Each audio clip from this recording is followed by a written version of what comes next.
We've all seen great celebrity impressions, but there's one individual who's in a league of his own. Get ready for Jamie Foxx's best impressions. Until I saw Denzel, I got to get on the other side of the street. So I was like, Denzel! As I got close to him, he just reached up and did a move and hit me right in the throat. He said, hold on, all right, okay, all right, come on, all right, okay.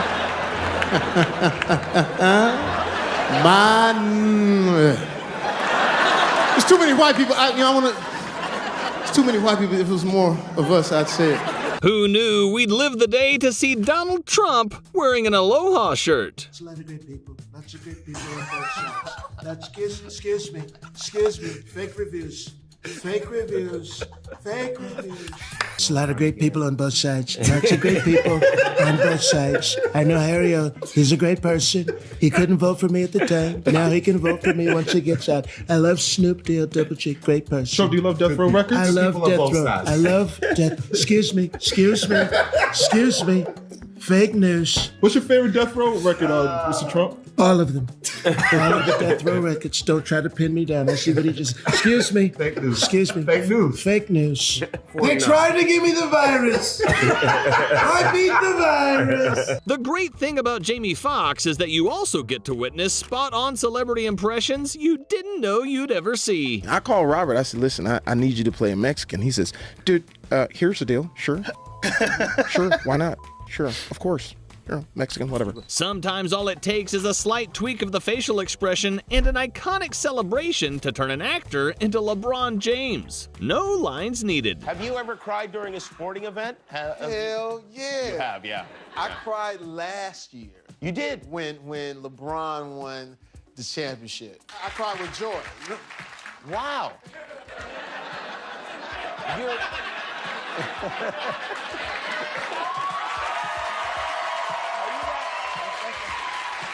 Are you in LeBron? That's LeBron right there.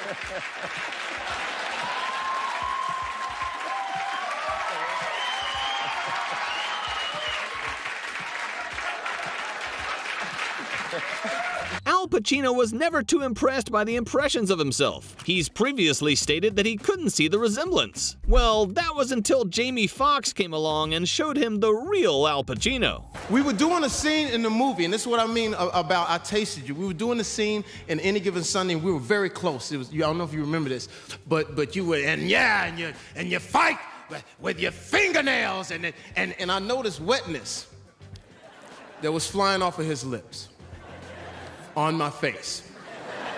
And I don't know what you call that, but it was right here. It was a little, what do you call that? Mouth moisture. And as I sat there, I said, my goodness, this is the greatest actor in the world, but I need a squeegee. You fight, you run. And every F and T and S and P, it was crazy. I needed a little... You fight. Because that's a different voice from, the older days. Fredo, don't ever go to this family again. Fredo, it's different. That was a Quiet Storm voice. Fredo, don't ever go to this family again. Fredo, you broke my heart. Fredo. And then it happened. He said, and you do what you're freaking told. And a little bit of your juiciness flew off of his mouth and landed on my lip. One Oscar later, no big deal. But let's not forget, you got 2 nominations in that same year. It felt great, and I was almost like a baby in that sense. I didn't really understand what was going on because me and my homies was like, yo, we got nominations. We was going crazy. Like, at one point, we were having too much fun, and I got a call from Oprah Winfrey. Jamie Foxx!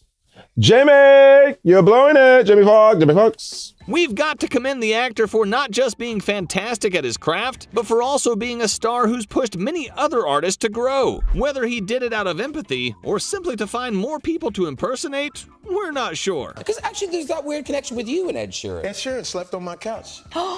For 6 weeks before he was famous. I was doing a radio show in LA, and it was a satellite show, and he knew that we do music, so he comes to my radio show. Hello, James, just trying to get my music. We'd love to hear my music, whatever. I was like, well, sure, whatever, let me hear it. And so he lets me hear his music. There was another guy standing on the wall, green jacket. Nobody was talking to him. Guess who it was?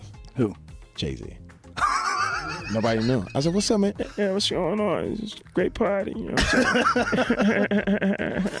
And I said, who's that? They said, oh, that's that new motherfucker Kanye, man. He about to be the... I said, what'd he do? Well, he produces, but he also raps. And then he goes, I got a song that you'll be good on. I got this song I know you could kill it. I was like, me? Song? Goofy face? Mr. Foxx, you know you could just tell us if you'd like to run for president, right? If there's anyone who still doubts that America is not a place where all things are possible, tonight is your answer. It's the answer that led those who've been told for so long by so many to be cynical and fearful and doubtful of what we can achieve, to put our hands on the arc of history and bend it once more towards the hope of a better day. It's been a long time coming, but tonight, because of what we did at this defining moment, change has come to America. When the chemistry between two stellar actors is this strong, some form of mimicry is bound to happen. All right, okay, okay. We always talk about there were certain things that you would say in movies that became like your calling card. You get your hands off me. Right. Say it with me. No. I'll grab your hand and you play me. Yeah. Hey. You get your hands off me. Let's all give it up to Jamie Foxx for constantly risking his life just to entertain us. Mike was a wild boy. Because you see him in a club and he sees some girls and he be like, hi, how you doing? You like BMWs?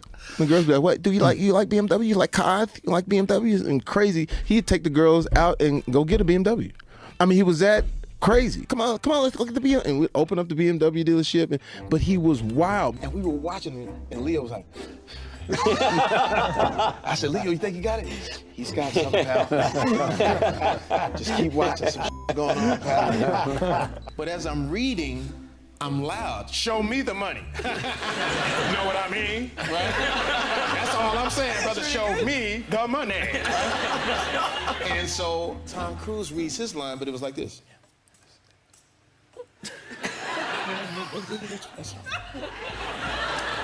So I thought he lost his place because I couldn't hear him. So I said, "We right here." He says, "I know. I said the line and waiting on you." I'm like, "Oh." And he pulls me in the room and he goes off. He says, "You have to be a slave before you're a hero. You come in here with your Louis bag and your Range Rover. Stop it." Bill is just mean and got everybody scared too. Got Hillary scared to say anything. I love him. I think he's just. They're framing him as just all a conspiracy and everything. It's just a conspiracy. You better tell him something. Get out there real quick. Tell him what I'm saying. You better get your little ass out there and say something, bitch. You scary. Look at you scary ass mother. You better get out there, bitch. You with Billy C up in this motherfucker. Big baller, shot caller. You better get your little ass out there. You better get your little ass out there, little mother.